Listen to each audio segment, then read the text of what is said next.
Hey Jack, great to see you again. It's been a minute since we did one of these, but I'm so happy that we've taken the time to discuss and debate some meaningful sales challenges. Well, the time moves on, but the challenges stay the same. Let's just say that. That's interesting you should say that because actually what I had in store for today is as you know, I've been out on the road. I've been speaking to lots of companies, lots of CEOs, and collecting some really interesting challenges that they're facing. And what that's allowed me to do over the last year is started to aggregate some of these challenges that we see for growing companies. And we're speaking specifically for the purpose of our viewers and our listeners of companies that are growth minded. These are typically growth minded, privately owned companies. I would call them ambitious startups, 1 to 5 million, scale up companies, let's call them 5 to 50 million. And then some of the mid market companies, 50 to say 300 million. And I've been aggregating a lot of the challenges that they're facing in sales. And I'm excited to kind of share that with you. So maybe we can discuss and debate and come up with some substantive answers for some of these CEOs that need us. I think it's perfect. Let's go. Awesome. All right. Well, to that end, I'm going to jump right in. I've got a list of about 15, but for the purposes of today's recording, let's see if we can get through 3 to 5 of these. And one of the first things that I hear CEOs say, Jack, and this is often from either smaller companies, so companies that are still growing, maybe in that sub 5, sub 10 million, or it's in those companies where you have a very charismatic, kind of big personality, CEO, entrepreneur, president, a founder who's gone out there and they're flying the flag, right? They're out there, they're building relationships, they're driving the sales function themselves. They may have a few other salespeople that they've hired in, but the owner, entrepreneur, founder feels like they're stuck in the sales seat. It's almost like, well, if you remove me, this house of cards is going to come down. There's no mastery and autonomy from the rest of the sales team if you remove me from the equation. And I know you've had lots of experience with these kinds of companies. So I'm interested in your view. If somebody is stuck in the sales seat, what would you recommend, propose that they do to get unstuck? Well, the first thing for me, and I do a good bit of CEO coaching around the Yep. world, um, is I need clarity about vision. And I don't want it to be this soft stuff. I really want to know what ideally you would like your company to be. What does it look like 5 years from now, 10 years from now, 8 years from now?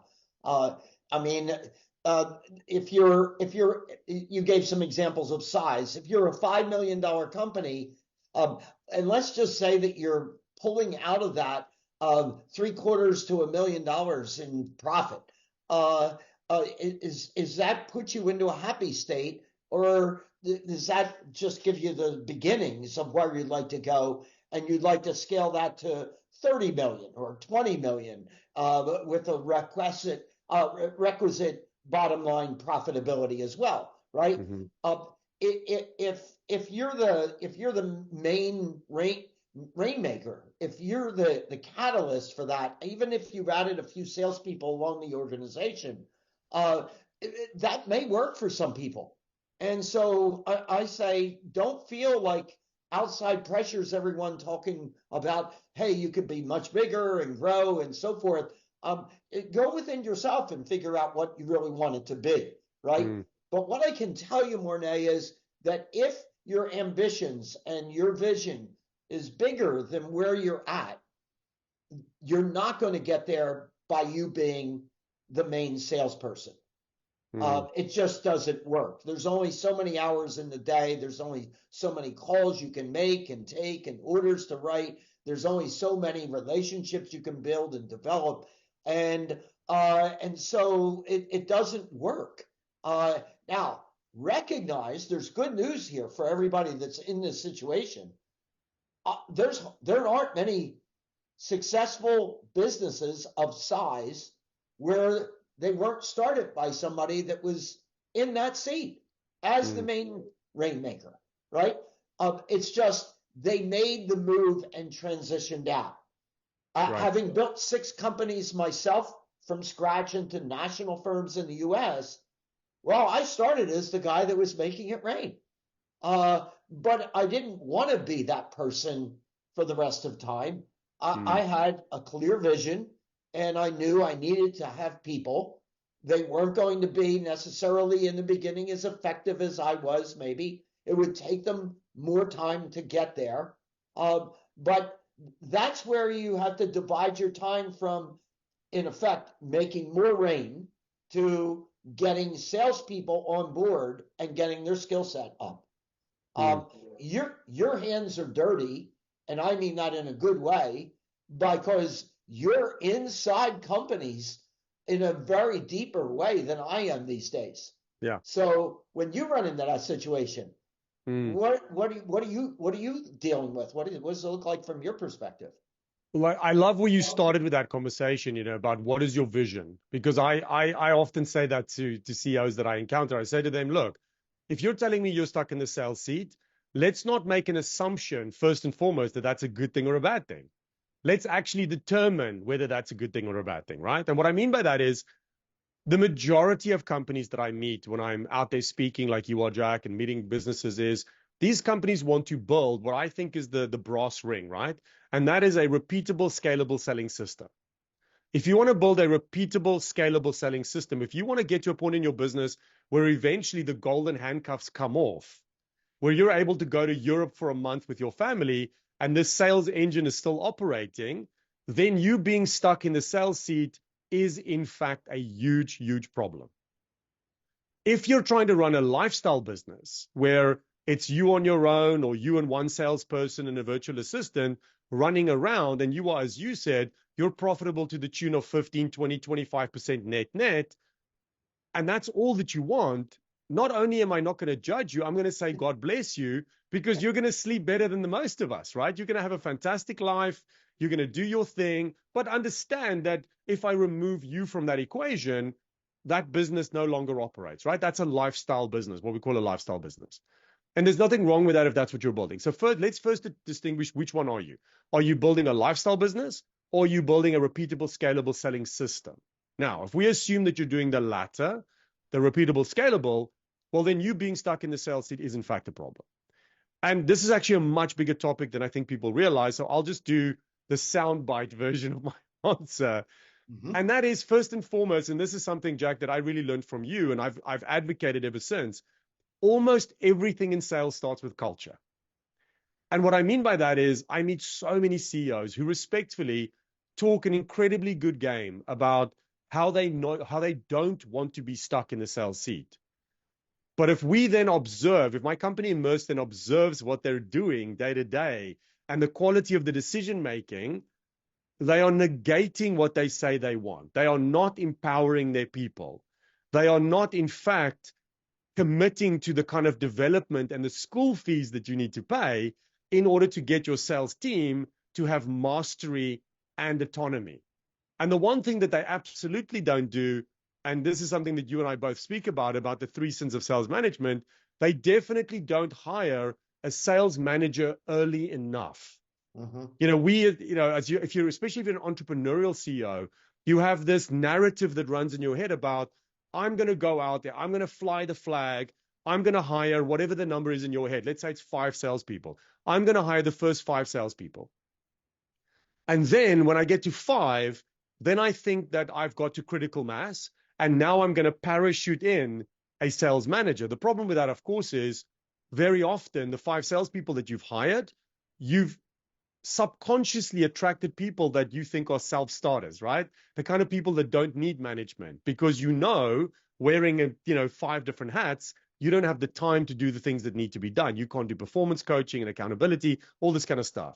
So the day that you parachute in that manager is the day everything goes wrong, because those entrepreneurial self-starting salespeople don't want to work for a professional sales manager. So this journey that you need to go on to extract yourself from that seat has lots of trap doors and kind of dead ends. And I would say that what you really need is somebody to help you navigate through that, because it is possible to do. You and I have both done it in companies that we've started, but we've also made all of the mistakes that we talked about. And that's how we know where the trap doors are and where the dead ends are.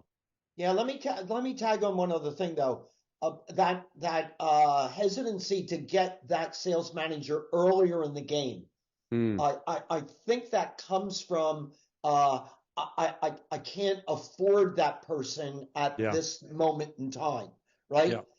But if you hire the right person and you compensate them correctly, which is highly predicated on performance, they should pay for themselves in the first year of hire with the Absolutely. increased business that they drive through their team. Mm, So, if you're interested in that scalable business as you described, hmm. then item number one is go find yourself somebody to build that team, right? That's where Yeah. I come from. I can't deal very well with the logic of I'm going to wait until Mm, X, Y, and Z happens. That doesn't make I sense agree. to me. And then, Let me just let as me a, add let me let me sorry, add go one on. more Yeah. thing, and this has gone way different from what we've been talking about so far, but same issue. Hmm. I have a couple of clients on the CEO coaching business I do that are the rainmaker, the chief rainmaker, and happen to love it, and they own the company, and they're operating with the other hat, which is the CEO hat.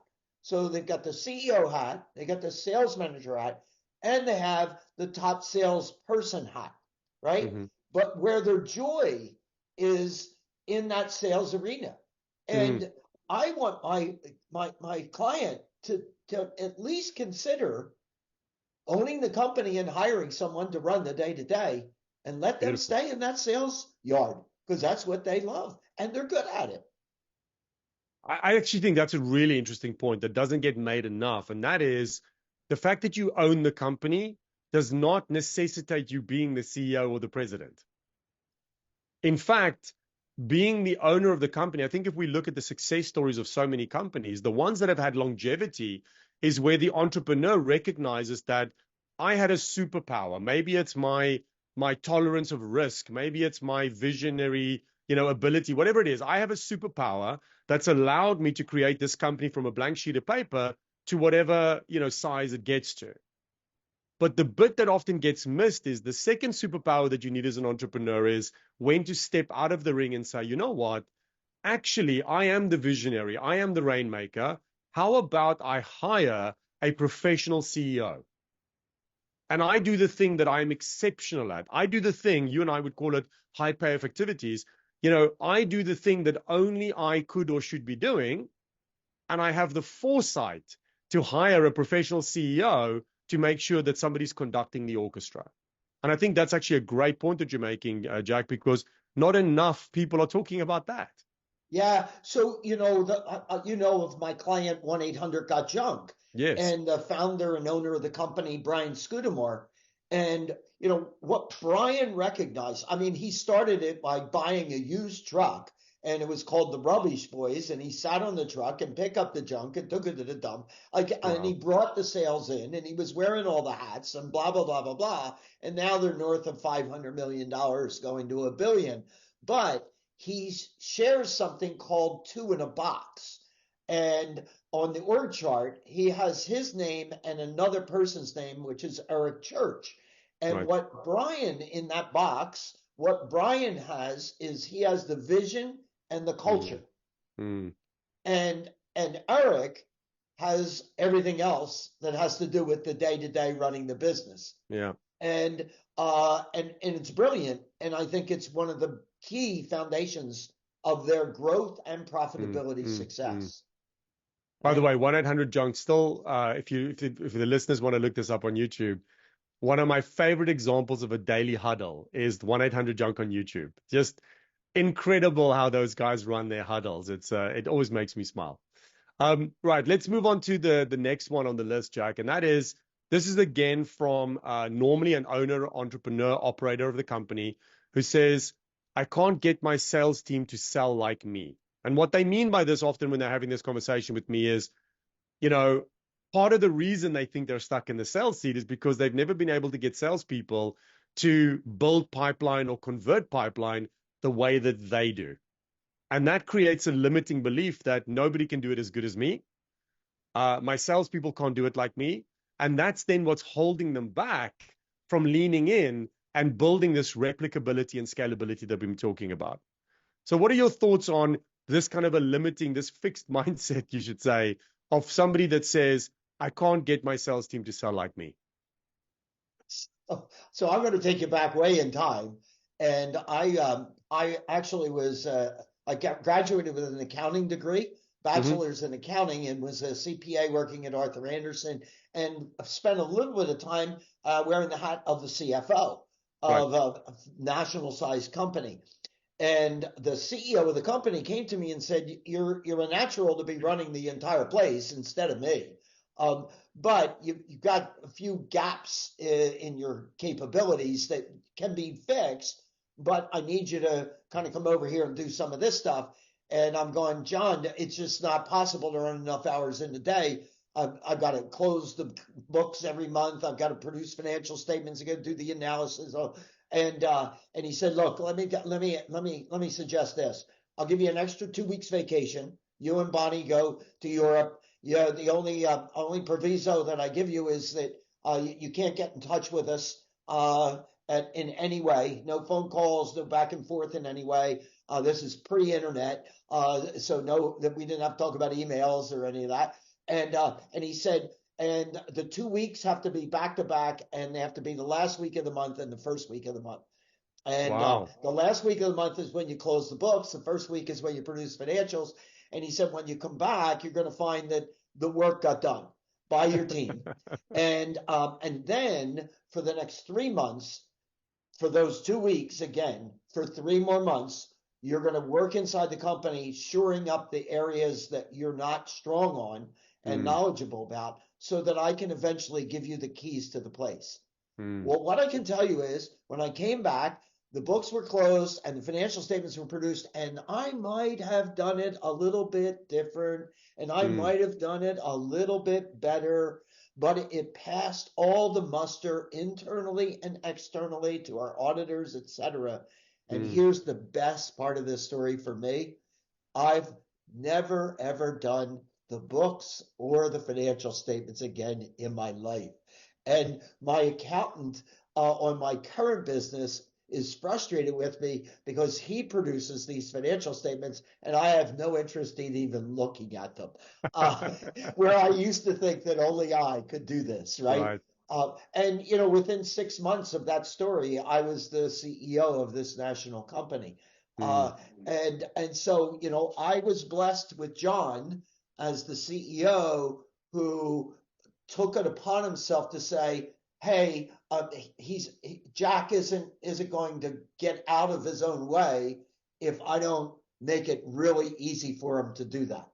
I And love that that. and I think that's the issue. Is look, that your additional salespeople, in my opinion, don't need to sell like you. Mm, What you should do is have people coming in and following best practices, which you and I know we anchor in something called a sales playbook. yeah. And the sales playbook is a compendium of the best practices from a salesperson standpoint, irrespective of who they're coming from. In other Mm, words, mm, I wouldn't in this instance build the sales playbook based on me. I would mm, mm. build it based on we, right? And Yeah. pick and choose from, and then have everybody following the playbook. I love that. So your take. It's a big topic. And the playbook is a definitely a natural part that when we can talk just about that and how you need to playbook your best practices and how you need to role practice that. I mean, that for me is the key to unlocking this thing is oftentimes role practice, right? We don't role practice enough. We don't anchor what we know enough. Um, but I think I'm going to go in a different direction, and I'm going to say, in addition to role practice, playbook, all that kind of stuff, I want to highlight two other things that I think are key in getting your salespeople to sell like you. The number one thing that I see that people miss is not enough entrepreneurs are sharing their vision enthusiastically and frequently within the business. When I speak to groups of people, I'm sure that's the same for you, Jack. Oftentimes, key executive groups, CEO groups, none of them might have the title of chief revenue officer or VP sales.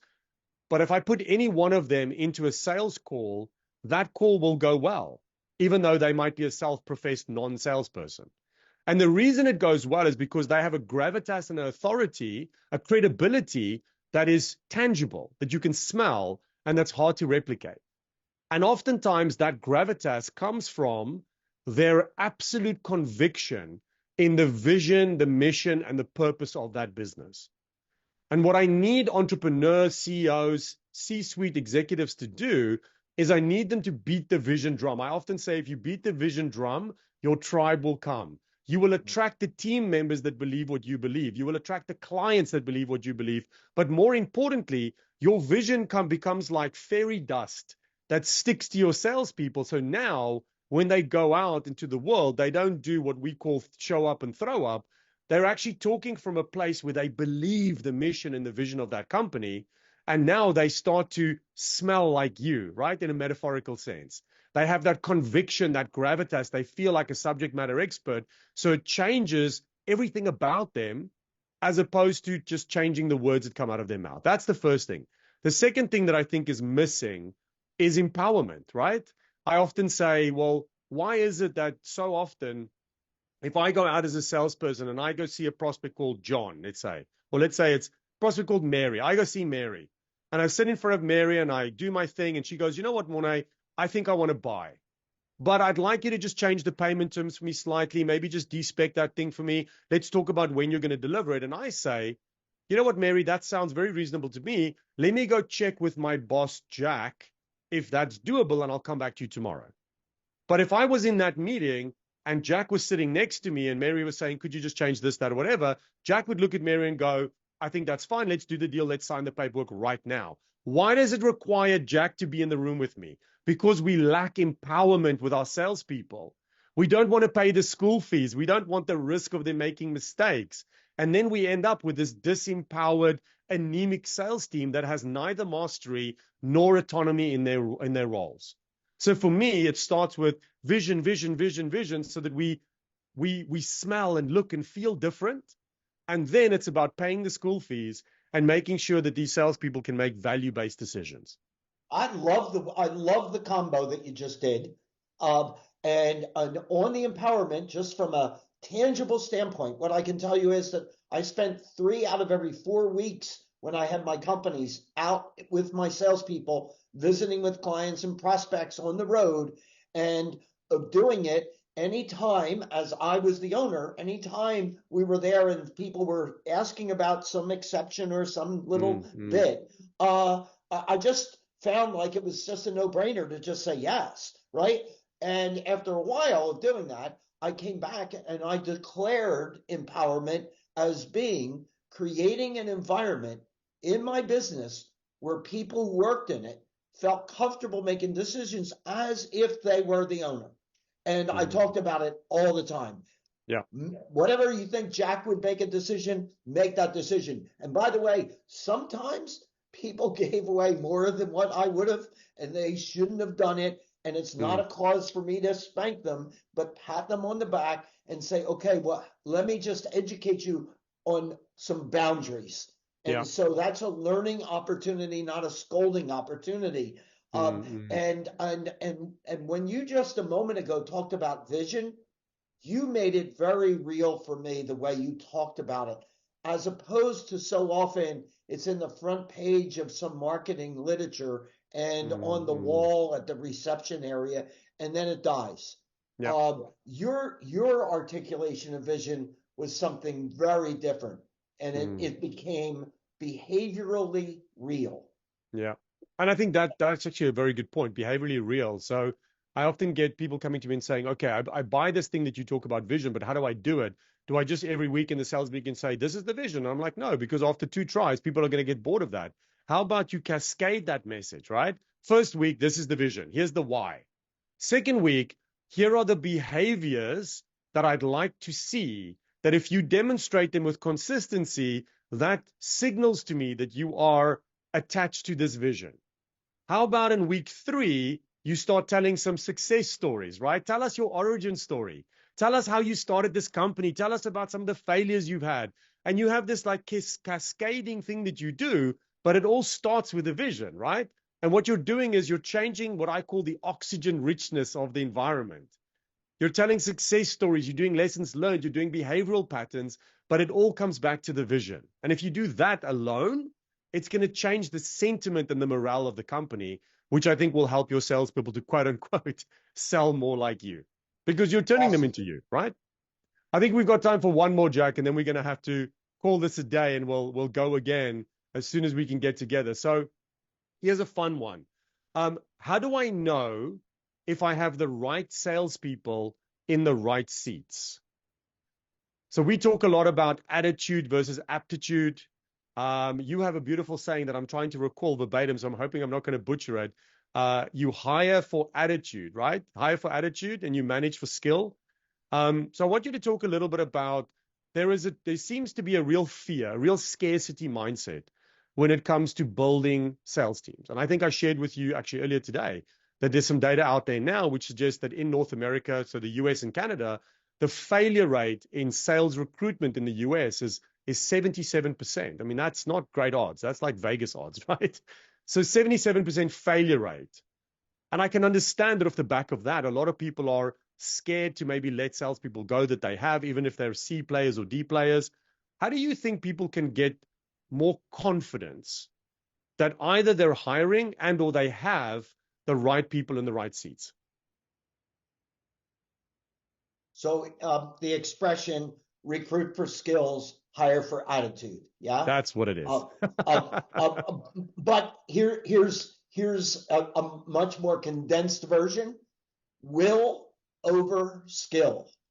And unfortunately, so much of the hiring process and the recruiting process is skill-based rather than will-based. 50% or more of success in selling has nothing to do with product, price, service, strategies, tactics, playbooks, blah, blah, blah. It has to do with grit and getting up and being hungry and going after it, right? You can teach people all of those other things, but are you hiring the person with the right grit, with that magic piece, that hunger piece, that tenacity piece? That's where I start. So here's what I think makes up that 78% fail rate. Too many people, when going after salespeople, are going after it based on a job description. So HR, love them to death. I mean, they've got an important role in the company. I don't want to be throwing them under the bus, but they're very insistent on every position in the company before they get hired. We need this job description. It's typically 3 to 5 pages. It's in this format. And we think when we got that done, we're done.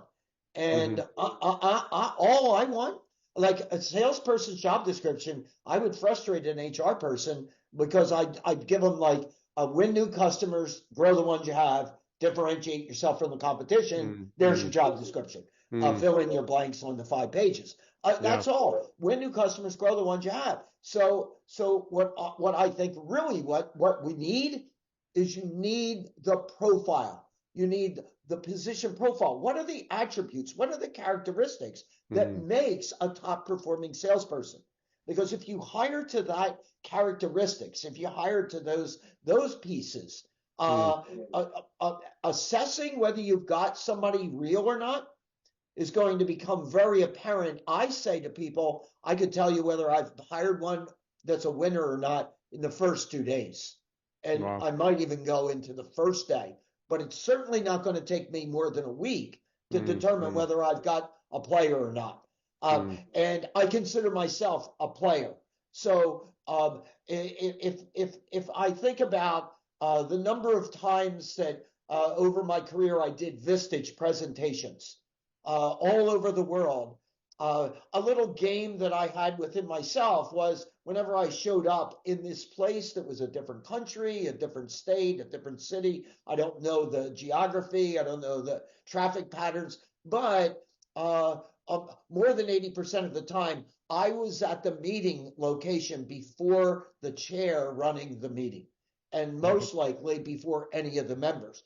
Well, that's not a in the textbook. It's not in the job description. It's not done, but it speaks to a whole heck of a lot. If I have a salesperson that opens the place up in the morning and closes in the evening and gets somebody to go out and get them a sandwich during the lunch hour, as opposed to the opposites, those are good signals for me. Those are things that I don't necessarily know how to teach, but I know how to find out in the interview whether this is what the person walks like. I'm going to pass it back to you. Well, you know, Jack, what I love about the way that you answer these questions and you know, is you know, how you can simplify it, because, you know, I often say complexity is the enemy of execution. And I think one of the themes that people will find in these discussions that you and I have is we are trying to make this simple because we want you to take action. We want you to take one thing and just run with it, as opposed to us lecturing to you for, you know, hours on end. So I love the idea that you can, you know, if you really are so inclined, you can tell early on whether somebody is the right person, because it is about grit and mindset and attitude. I think that we have an unhealthy preoccupation with what we think the skills of a person is and what their previous performance is. Past performance is not a predictor of future performance, right? It just isn't. And what I'd like people to understand is that what we're hiring for, if you look at top grading as an example, we're hiring for B players, right? B players means high alignment to my culture, even if the competence isn't quite there yet. You know, Simon Sinek, who I know you worked with and know very well, and who wrote the foreword to one of your last books, Simon talks about working with the Navy SEALs, and he says when they recruit, they look for medium ability, but high trust. Why? Because I can't teach you to be trustworthy. I can't teach you to take a bullet for me, but I can teach you how to shoot straight. So what we're looking for are people in the first instance that have got the right attitude. And I think this is often where I give feedback to companies, and it's really, really unpopular because it's not what they want to hear. And what I say is, you need to get real for a second about who are your A players, your B players, your C players, and your D players, right? A's and B's I can work with. An A player is a great team player and they're competent. We can move mountains. B players, they're not quite as good as you want them to be, but a great attitude, great team player. I can train them, coach them, mentor them to be better. The majority of companies end up with C players in these roles. And they try and convince themselves that C players are worth having because C players are highly competent, but their attitude sucks. And the problem with that is, if you have somebody that is competent, they're making you money, you don't want to talk about letting them go. But they are the people where if you say, hey, I just heard this funny name South African speak at my Vistage, maybe we should role practice. They go, role practice? Role practice is for rookies. Role practice, I've been doing this 10 years. I know what I'm doing. Okay, well, how about this? Help me build a playbook. What? A playbook? Are you joking? What, do you want some kind of a robot army? I've got my own style. These are the people where they're not replicable. They're not scalable, right? But you don't want to let them go because they're making you money. The problem is, the longer you tolerate people with that attitude, the less likely you're going to be to get A players, because an A player can make money anywhere. An A player will select you like you select them. So if you get an A player to come for an interview and they say, okay, I'm just about ready to join your company, Jack, let me just talk to some of the other salespeople. And then they hear things like, we don't fill in the CRM. We don't do role practice. Mate, we play golf twice a week. They leave us alone. Then I'm going to back away slowly and be like, you know what? Thanks, but no thanks, because I've worked hard to be elite and I want to stay elite. And I want to join an environment where being elite is the norm. And this does not sound like that kind of environment. So there are obviously, if you want to really go into the details, there's amazing tools that you can use. You know, you can access some of that through Immerse, where we can do assessments of your existing people. We can help you assess candidates that you want to hire. We can look at their sales core competencies. We can look at their cultural alignment. All of those tools are available now. And you should absolutely have that as part of your recruitment process.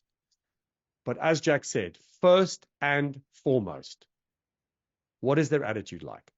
Hey, What kind of a team player are one they going last to be? thing, and then I've got to go. But you know, I'm a voracious reader, and this is the book I would recommend if you want to know what you want to look for in the hire. Winning. Gotcha. Winning, written by Tim Grover. And then so the attributes of what it takes to be at the top of your game. And when every time that I read the book, I got real clarity about the people I want to hang with and the people I'd like to have selling for me. Beautiful. Jack, thank you for that. I know you've got another call coming up. Really appreciate your time and your valuable input. Thank you so much, and I look forward to seeing you again soon. Okay, see ya.